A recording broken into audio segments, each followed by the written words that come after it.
It's like, go fix something, go make it better. I don't always do it. Sometimes I make something worse and I can learn from it. But like, I actually think, people add a lot of language around this. To me, work is fundamentally about going and fixing or making something better for your teammate, for your customer, inside your company, for your business.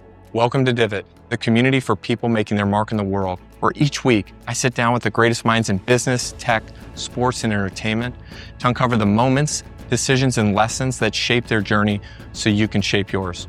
Go to divot.org to learn more. Subscribe on YouTube, Apple Podcast, or Spotify. Divot. Today we're in San Francisco, the Gusto offices at Pier 70, the historic Union Iron Works machine shop where ships were built going back to the late 1800s. Now this space is home to Gusto, one of the most impactful tech companies serving over 400,000 small businesses in America. Josh is the co-founder and CEO of Gusto, the platform trusted by small businesses across the US to run payroll, benefits, HR, 401k, and everything else. Under his leadership, Gusto has grown from a startup to a multi-billion-dollar company serving millions of workers, while also earning recognition as a Forbes 30 Under 30 and a Fortune 40 Under 40. A Stanford-trained engineer and recipient of the Terman Engineering Award, Josh has always believed in building for the long term. Before Gusto, he founded Unwrap, he worked in product at Zazzle, and he developed a deep appreciation for the entrepreneurs who power local economies and communities every day.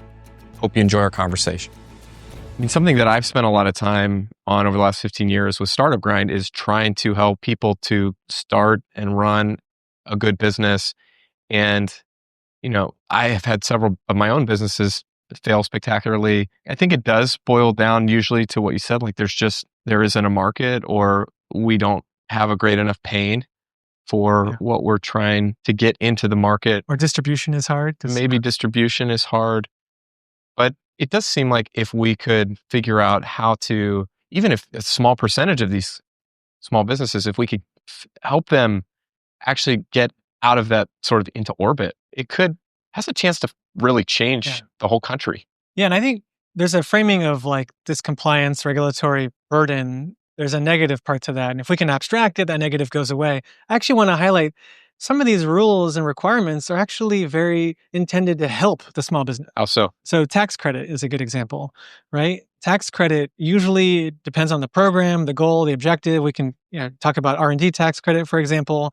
It wants to encourage companies to think outside the box, try something new, different, create a new process, create a new technology, create a new product type. There's a set of definitions there. But if you think about it, mechanically, what it means is you have to fill out forms and documents. You need to have certain types of data and reporting. And then the way the credit comes to the business is often through a payroll impacted kind of offset process. So if you're a bigger company, and this is what happened historically with something like an R&D tax credit, a lot of the intent behind those programs was to help small business. It was larger businesses that had the accountants on their team, could pay the expensive fees to go set up and run those processes, and they benefited. Well, surprise, surprise, that wasn't who it was super intended for. The small business owner that's super time-strapped, doesn't have any time, might have heard about this, has no time to go explore it, definitely can't pay an expensive expert to go do it for them, didn't even try. And so, again, that's actually one of the products at Gusto. It happens to be an area we're really excited about. If we can take the data from payroll, what we have about you as a customer, assess your eligibility, and then automate some of that form filing process, this is actually like money coming back to you to spend and invest in your business. And even some of these programs, I'll give you another example, 401k, like retirement benefits, there's carrot and stick, right? These are pre-tax dollars. That's already a intentionally designed program to help someone have more money set aside for retirement. Even if whether the employer matches or doesn't, it's about how to go get that person to go plan for that future. A lot of states now, I think over 20 states have passed rules where if you don't, as a small business, set up a retirement benefit, you're going to start getting penalized and fined. So government will always think about carrot stick, and I'm not running government. I have no kind of say in this. They're just going to keep doing what they do there.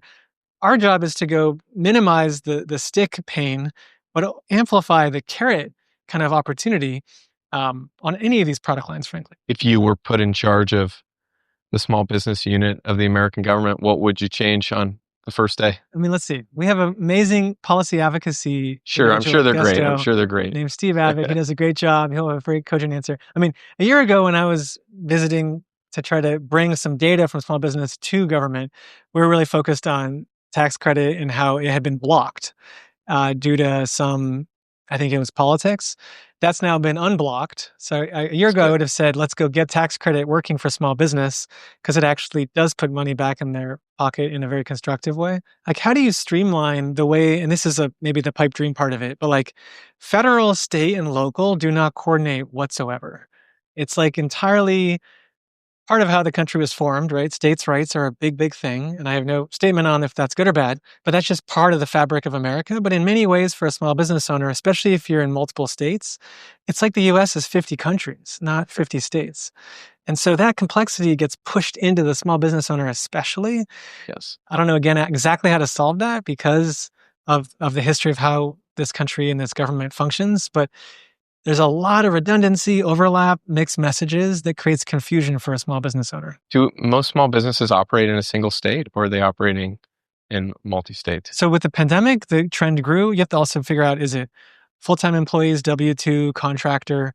I don't have the stats up of mine on if it's majority or not, but definitely more companies now than ever before are multi-state.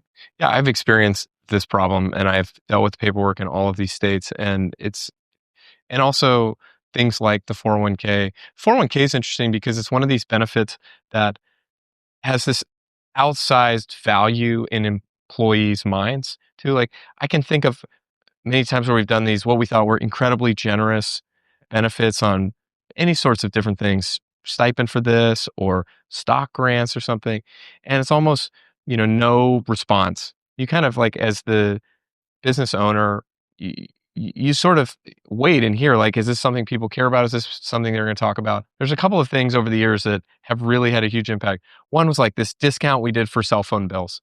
It was like overwhelming. I probably got like 50 Slack DMs about it. This is amazing. And it cost us almost nothing. 401k is another one where it's just like overwhelmingly people are excited about it.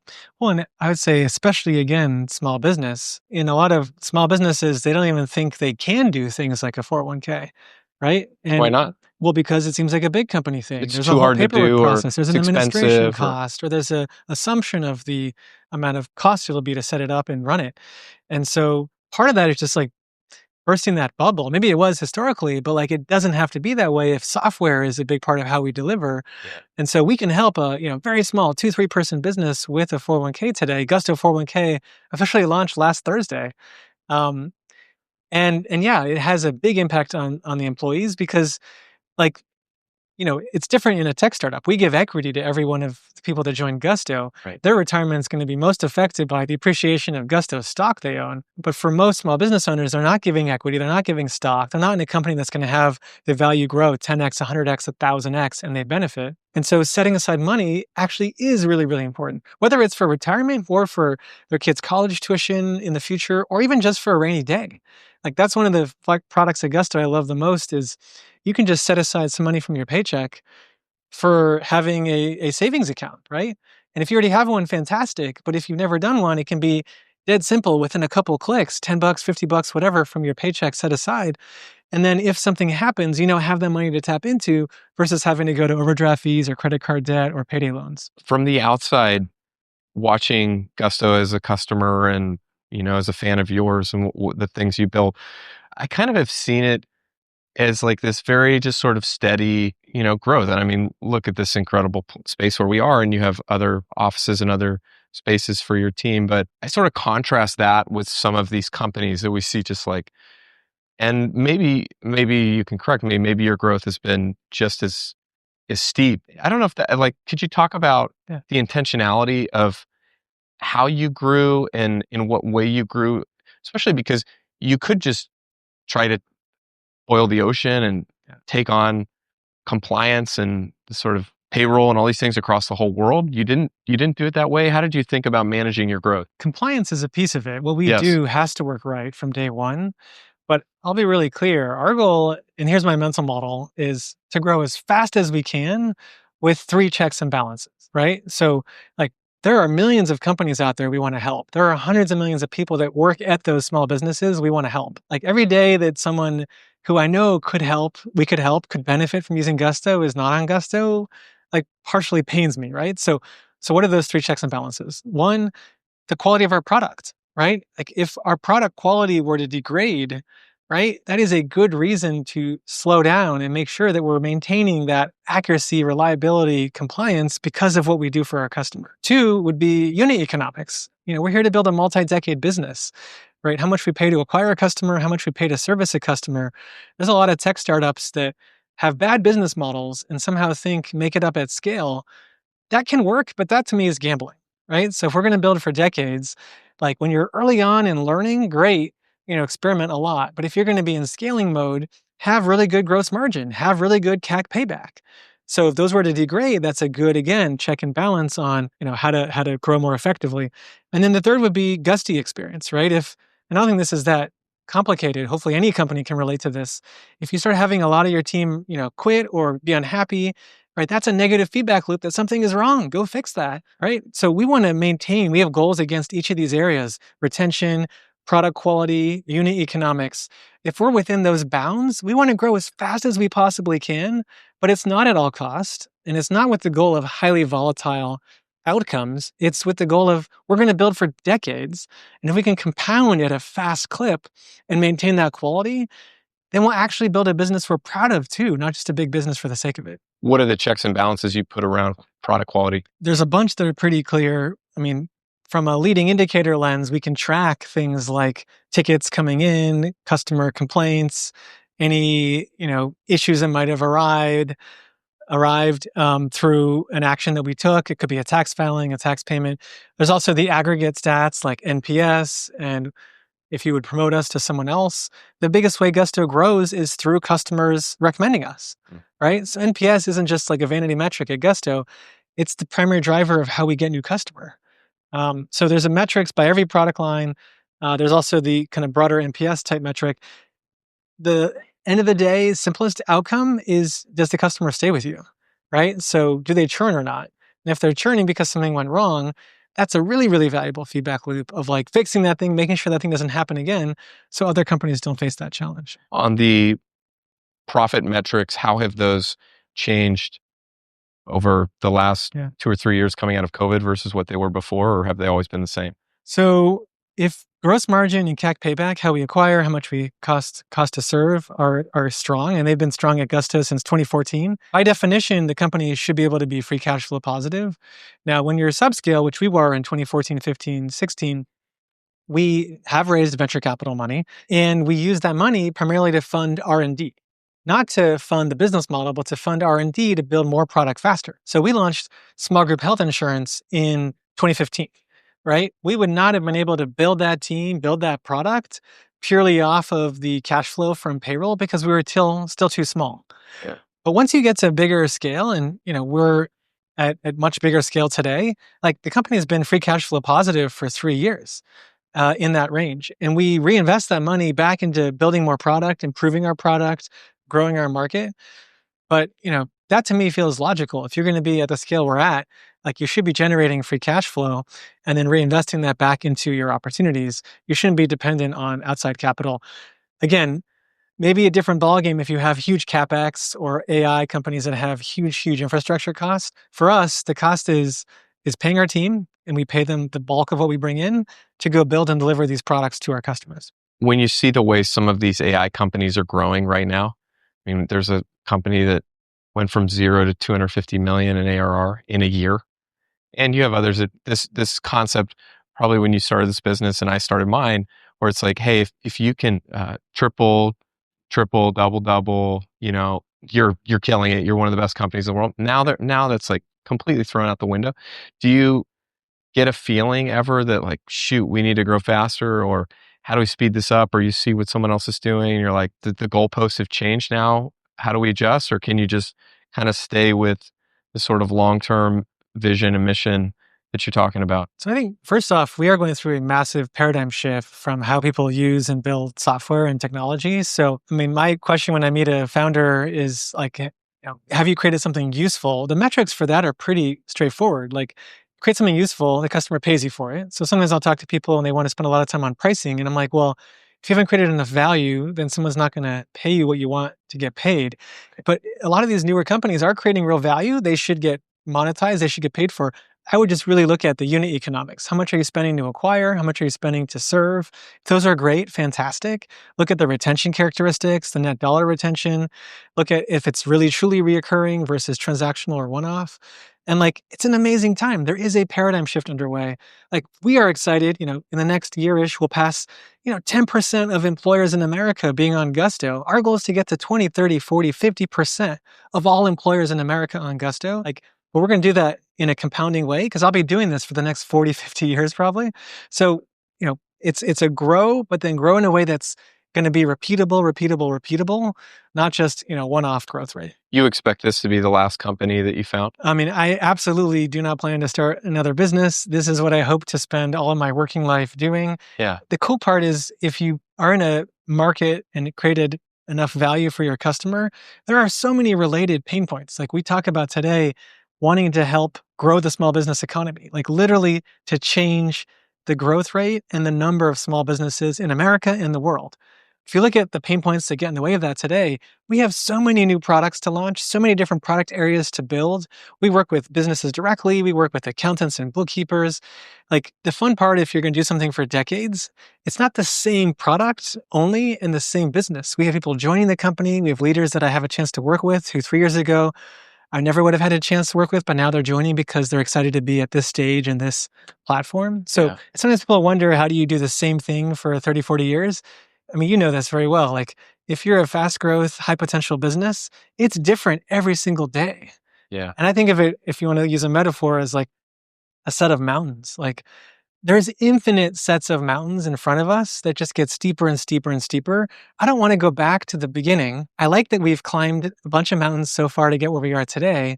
They gave me a chance to look at the next set of mountains ahead of us and tackle them, but you only kind of climb one mountain at a time, right? Like for us to get to, 10 billion of revenue or 100 billion of revenue, we have to pass the milestones before that. I love the idea that spending decades on anything, and this is something that I have tried to do and think a lot about, and the compounding nature of learning something so deeply and being with a pain point for so long, it can blind you to some new innovative things that come, but also you start to learn things that, and I find myself sometimes in the things that I may be an expert on, sometimes getting frustrated with people who are just looking at it for the first time and not seeing what I see very obviously. And then I have to kind of catch myself and say, look, dude, like you've been working on this for so long, like it may be obvious to you. And also maybe you're scarred in a way that is not the way the problems needs to be solved today. It may be different from how it was solved years ago, but there's something really incredible about just, and in an era where people are switching jobs and switching opportunities and switching problems, like as soon as the first recruiter hits their inbox. I mean, I think both concepts, we kind of codify them in our values, if I'm following. Like productive discontent. Like we want to get better every day, right? That's about growth mindset, curiosity, but like every single thing we do, we know we can get dramatically better at. So we want to be curious. We want to experiment. We want to learn. We want to never accept the status quo. We want to think about what's changed, whether it's external, internal. We want to talk to the customer obsessively and figure out what is still difficult and painful for them and how do we go solve that pain. So there's a piece there that is all about kind of, I say a lot, like I'd rather be busy than bored. I'd rather be impatient than complacent. Like that's a really important energy at Gusto for how we improve. And I mean, for me as an individual, like everything is brand new, right? Like I don't have the historical knowledge on anything I do. Everything is about, first principles, approach it sometimes naively without the historical context. That's led to a lot of our best ideas. But then we also want to complement it by bringing in folks that do have expertise. And I think companies that skew too much one way or the other is a problem. Like we have folks here with decades of work in healthcare, decades of work in tax credits, decades of work in, 401k or retirement benefits. That is important. But we also have a lot of Gusties who have never worked in any of these industries, founders included, and like approach every single product area feedback as a kind of, well, let's learn, let's understand not what was done before, but like what's the real root cause issue we're trying to solve here? And how do we take away a lot of the BS and baggage that has gotten in the way in the past? I only want to work with growth mindset people. I'm too old, too tired to work with people that aren't willing to just move to a new place personally constantly. It sounds like this is a hallmark of people you try to hire. How do you filter for finding people or discovering if somebody is a growth mindset kind of person before they get inside the company? So we try to go through like case studies, examples in their work history. So obviously these days, a lot of the discussion on every job function ties to AI. But the key is not someone coming in and saying, I have the answer. It's how they've approached it, right? So you can ask literally anyone today, how do you use AI in your work? And there's a broad spectrum of answers, right? But like an answer that's in the vein of, I went and experimented. I saw something and I wanted to figure out how it worked. And when it became challenging, because every single story I've heard from people working with AI, including at Gusto, is initially it's difficult. It doesn't always work. It's not what you totally expect. Yeah. But then you persist, you iterate, you experiment, you try a different prompt, you try a different tech stack, you try a different set of different components, and then you get to some big step change improvement. Again, if it's someone that's in a non-technical area, it could just be literally using a tool. But you're looking for that mindset of someone saying, I did it this way. It might have even been working, frankly, but I wanted to figure out a way to do it better. Yeah. And then, back it up with examples, back it up with tactics, back it up with if it didn't work, what you learned, and did they give up when it was hard, right? If they gave up when it was hard, that's a big flag because growth mindset is all about relentless, just constant trying. And that's the point. That shouldn't be tiring. That should be fun. Yeah. It's really fun to try things in new ways. And I want to iterate, tweak my schedule, how I think about productivity, where I spend time, how we make decisions. Like those are all things you want to just constantly get better at forever. We see this with non-engineers. Whenever a non-engineer says that they've been experimenting with the vibe coding tools, even if they've had no experience with it whatsoever, I kind of perk up and I'm kind of like, this person's, I mean, they're being used by a lot of people now, but even still, it's still this barrier of like, it's maybe not for me. Yeah. And you see that. And then with engineers, we find it's been really interesting to see the evolution of engineers, some who really bitterly fought against the AI in the beginning. And now some of those same people are the most strongest users, the most productive AI engineering users that we have. I don't know. Some of it feels organizational where we're having to really make clear that this is important to us as leaders. And some of it is people that are just naturally curious and figuring it out themselves. How is it here? Do you find that it's people driving it? Is it leadership? I think it's all the above. Like high level, we think about, encouraging and then hiring for and rewarding a mindset of experimentation, curiosity, experimental thinking. But like, it's not for the sake of it. Maybe that's another chat that we have, at least. Maybe you do too. Like, these are tools. Like you don't use tools for the sake of using a tool. It's to go make something easier, faster, simpler, improve the customer experience. Yeah. Like we have a chance to use a lot of these technologies to make Gusto 24/7 in all surface areas, solving, any and all pain tied to you as a small business owner. Like that's ambitious. And if we can deliver on it, that's a lot of value for the customer. So I'd say the biggest advice I have for anyone maybe struggling with some of this transition as a founder is when you talk to your team, grounded in how the customer is going to be better, right? And like if the customer can be better off, if that individual now can prototype faster and talk to the customer quicker and show them something useful, 10 times faster than before, you're actually going to deliver a better product experience. And then sure, there might be a process to go validate that, make sure that it's fully, if it's in a compliance space, following the rules that you have inside your system. But speeding up that iteration speed is only going to lead to a better product experience. What's bringing you the most joy right now? Professional front, like the way we can use AI to help our customers. On the personal front, I have 4 kiddos. We just had Halloween. They're still an age where we can choose what costume they wear. So we were all the Incredibles. Amazing. That was a lot of fun. Hardest, best part of being father of 4? Best part is they are all so uniquely different, and I love all the different combinations. So like it feels like love literally magnifies. It's not zero sum. Like we just created more love by having more children. Hard part is they are not the most rational human beings. One is 6, one is 4, and the twins are 2 years old. And they can do very illogical things that cause lots of friction. They fight. And yeah, that can be very, very frustrating. Are they ever in here in the office? Are they probably a little young to be hanging out in the office for extended periods of time? But I bring them by from time to time. We yeah, have events where we want to kind of connect our Gusty community. yeah, I would say when I leave to go to the office to work, I tell my kids, Daddy is going to work. Work means helping people. Daddy's going to go help people. So that's great. that's a connection for me that's super important. I learned that from the leader at Gusto. That's how she would say it to her kids. And work done right is about helping people. So I feel really strongly in that statement. People ask me a lot if I want my kids to be business owners or entrepreneurs. Do you have an opinion on that? That to me feels like an outcome. I care more about them being growth mindset oriented, curious, willing to try new things. I care about them when something is hard, persevering and getting through it versus giving up. I care about them being kind and generous with others and being of service to others in their life. Like those are the core values of our family. Yeah. So that I think we care most about. Where that takes them could be in a lot of different directions. Yeah. If they choose to become business owners, I happen to believe that's an amazing path. Because business can be anything. Like, what are you doing? It could be any type of business. Right. But I definitely don't have a rule. My wife and I don't have any rules on what they can or should become. When you say those are your family's core values, is that something that is written down, or is that just kind of the principles generally that you all try to? So we have Lead them by. values that we talk about. I would say we try not to write them down because in my mind you live them or you don't. Yeah. But we do. I would say most evenings reflect on the day through the framing of our values. Yeah. So we have curiosity. That shouldn't surprise you as a value. Generosity is a value. Kindness is a value. Resilience is a value.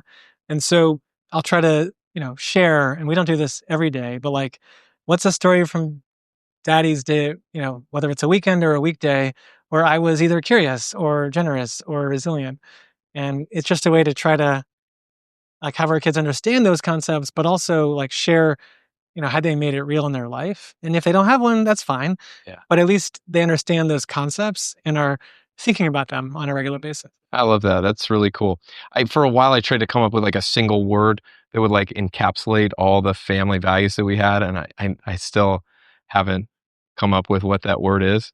But the thing we do a lot at dinner is we have people go around the table and say, share one or two things really good that happened and share something that was hard. Yeah. And trying to reinforce that, you're not going to have your best day every day, and that's totally normal. And we can all celebrate and learn from that and grow from that as well. And that's, I think, had generally a positive impact on sort of managing people's own expectations for themselves. And, not, hopefully people aren't putting too much pressure on themselves to be perfect every day. We have, maybe because of the ages of my kids, we call that roses and thorns. That's cool. And then, all these different metaphors. If they need to calm down, we say, blow out the candle, smell the flowers. These are all just ways to get a very small child to breathe, things adults do. If you're stressed out, go on a walk, take a breath, calm down, relax, tackle that problem when you have the right headspace to tackle it. I think a lot of these learnings are as much for kids as adults, Frank. Seriously. Probably just with different language attached. Seriously, yeah. Hearing them talk about their days, and my kids are a little bit older than yours, but it's the same. Hopefully it helps them, but honestly, yeah, it does help me a lot to just kind of ground me in, it's okay. You lost a deal or something. It's it's not the end of the world. The sun's going to rise tomorrow. Yeah. And gratitude, I think that's what you're alluding to, robust gratitude practice. I wish upon everyone. What's that? Just being able to be grateful and acknowledge all the wonderful things that are happening. And then there's always going to be challenges, difficulties, stressful moments. But generally speaking, I think, I try to remind myself of, how incredible it is that we have, 400,000 customers that trust us with these critical things in their life. We have 3,000 Gusties that have chosen to be a part of this journey. It can put in perspective very quickly a stressful moment. And then it's about how to get better at that thing, how to go solve that problem, how to go improve that thing. But I think a good gratitude practice can prevent any downward spiral where someone can become their own block or impediment to solving that problem. Another way I think about it, in a company, sometimes people end up wearing masks because they have to think about how they want to be perceived or Yeah. packaged or whatever. We have so much to do. We have so many problems to go fix at Gusto. I want us to focus on those for our customer, like not spend time, trying to figure out, how to package ourselves for each other. Be yourself. If we hire well, someone joins is values aligned, cares about our mission, and has a relevant skill. That's part of my onboarding message is join and be yourself. Yeah. Like make your mark here by channeling your authentic instincts. That's what our hiring process is about, is figuring out who is already aligned with the way we're building this business. Outside of family, who's the person you most admire? That's a high bar. I mean, I honestly think of every person I interact with as an input to how I learn and who I am. The outside of family is a hard one. I was gonna say like the category of small business owner, but I don't have like the most. Is there someone that definitely is inside your family, or My mom has had a profound impact. She came from the Bolivia as an immigrant to the U.S. when she was 18. She has a mindset of never accepting the status quo as the way things should be. Like everything for her is thinking about what could be and then doing something about it. A combination of like growth mindset with an action orientation and like a like why walk when you can run. Like if a door is closed, why not try and open it and see what's on the other side? There's yeah, like a curiosity there. So there's a lot of me that comes from all of my family. My dad's obviously had a big impact on me, but you're trying to get me to say one. I mean, my dad was working a lot. He was a teacher and he did his master's and doctorate in education when I was young, mm, nights and weekends. So a lot of my time growing up with my brother was me and my mom. And she really just gave us this incredible exposure to trying new things and like don't wait for others to give things to you. Go build and do it for yourself. And that's obviously a big part of how I approach life today. if you could implant one idea into everyone in the world, what would it be? Go fix something. See something broken and go fix it. Like it's as simple as that in my mind. That's what gives me every joy every day. Joy every day is it's like go fix something, go make it better. I don't always do it. Sometimes I make something worse and I can learn from it. But like I actually think people add a lot of language around this. To me, work is fundamentally about going and fixing or making something better for your teammate, for your customer, inside your company, for your business. Maybe you're an employee in a company. I actually think work is really important. Like work is where we spend the majority of our time. Work is a source of purpose, in my opinion, done right, not for everyone if it's done wrong. I think it's a source of community. I think it's definitely a source of compensation and money. That's important too. But, whenever I meet people where it's only one of the three, I Yeah. think it can and should be all three: purpose, community, and compensation. Each of them matter. What's the hardest thing you've ever accomplished? Definitely building Gusto has been the hardest thing I've ever Has it? done. I've been doing it now for, 13, 14 years. What's your best advice for overcoming hard things? Take time for reflection. It could be on a walk. It could be in a diary. Like, break down the problem. If it's not working, take a step back, but then like iterate with reflection embedded. And either you'll solve it or it becomes an opportunity to shift to something different. What accomplishment are you most proud of? Definitely on the professional front, like what we built at Gusto is the thing I'm most proud of. On the personal front, um, I think I'm, and I aspire to continue to be, a good father, a good partner, good husband to my family. How do you measure your life? How much help I've provided people. Like, did I, and maybe it's not volume, but like just each day, did I help someone? Did I help? Was I helpful? Was I useful and helpful to others? If when you die you meet God, what do you hope he says to you? I hope he says you were helpful. Honestly, like I couldn't care less if people know my name or what happens to me after I'm dead. Like in my mind, ashes to ashes, dust to dust. Like, was I helpful in my life? The journey is what matters to me. There's those mountains to keep climbing because I can see us helping a lot more people, but um, like going to bed each night, if I was helpful, that's how I sleep at night. And if I wasn't as much as I wanted to, that's when I toss in bed and think about how could I do better tomorrow. When you say you don't care if people remember your name, or have you always been like that, or is that something you developed over time? Why is Um, that? I mean, for me, it's just not about a company is not about the people. It's about the customer. Like, what do we do for them? And if, from a leadership lens and a tech kind of hierarchy, like I'm the CEO, Like, I have a role in this company, I have a lot of impact, I can make a bunch of decisions, but, like, that's all in service of the customer. Like, I never liked and wanted the attention to be on me or even our team, frankly. The attention should be on small businesses. Yeah. And, like, again, what gives me joy is we were helpful to the small businesses, and was I helpful to my teammates? But none of that is about the attention being on me, it's actually about the attention being on them. What is the impact you want to make on the world? Enable more small businesses and help them survive and thrive longer. Appreciate you. Thanks. Appreciate you. Divot. On next week's episode, the tech adoption and the diffusion of tech, what used to take decades, is now compressed into months.